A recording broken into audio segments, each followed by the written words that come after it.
This is a beautiful, the rare opportunity to taste your charming, vertical tasting, starting from 04, yes, goes up to 2010. Beautiful, 7 different vintages.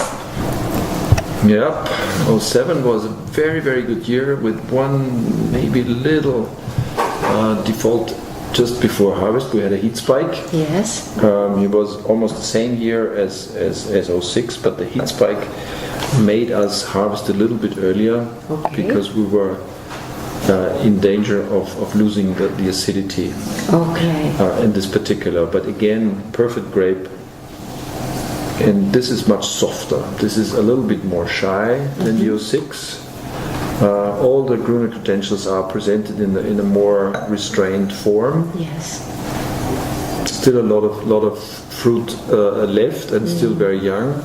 And what can be said about all the wines, if we would have decanted the wines, or even my special trick, yes, when I have guests, I don't need to decant as long as I have the time a day earlier to unscrew, and then I put it back, put it in the fridge, okay, and then you have the perfect wine the next day. So you don't have to mess with decanting. Okay. Although, having said that, decanting is so much nicer, because yes, it adds a little bit drama. That's what wine's all about. The ceremony. Yeah, the ceremony. Yeah. And only the really handful of great white wine can bear the decanting. Oh no, it usually is done only with red wines anyway, but really good white should be decanted, because there's so much flavor hidden under the skin, more or less, yes, and then you only set it free when you set free oxidization at the end of the day, because that's what it is basically.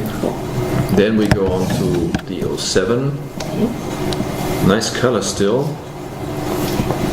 I'm not obsessed with color, but Gruner has always a touch of green, gold, yellow, whatever. That's why also, that's where the name comes from also for a good part. Yes.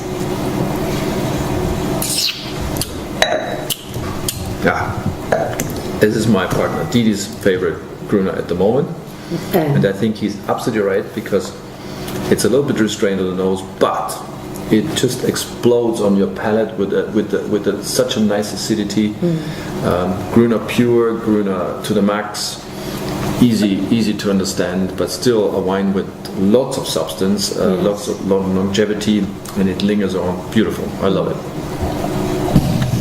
And it's very much in harmony from the very beginning, at first sight, the nose and everything, and, yes, and it doesn't overpromise on the nose, but it overpromises on the palate, which is very rare, because usually you have these blockbuster noses and everything, and then yes, it fades away, but this grows on you, and that's what I like in this particular wine.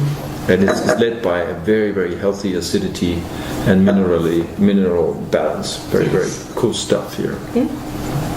So 09, and I think this would be the perfect example of decanting, because we just poured the glass, and it's really true that this is the most closed nose of all. So yes, I think if we decant the wine,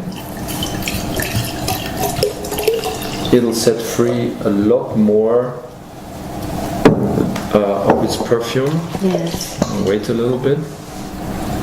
Yeah, because it's so unbelievably concentrated, this wine.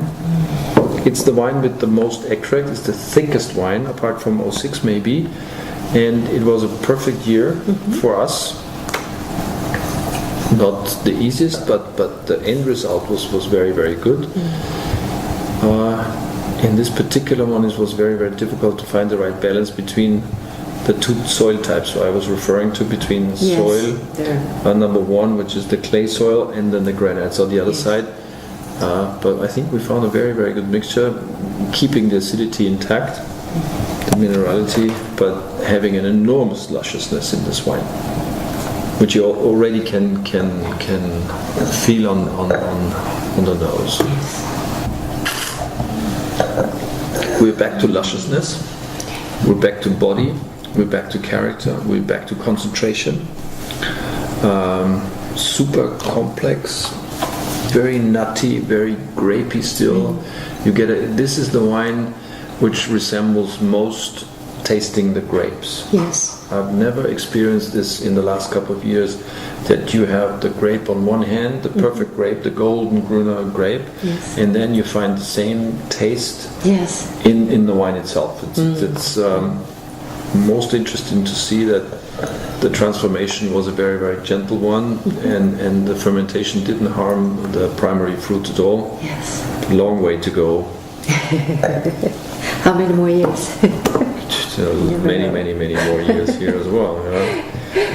Yeah, but this lineup is a proof that Gruner will keep for many years, and that enables Gruner to be in the same league with Riesling, Chardonnays, and other great white grapes, grape varieties around the world as well.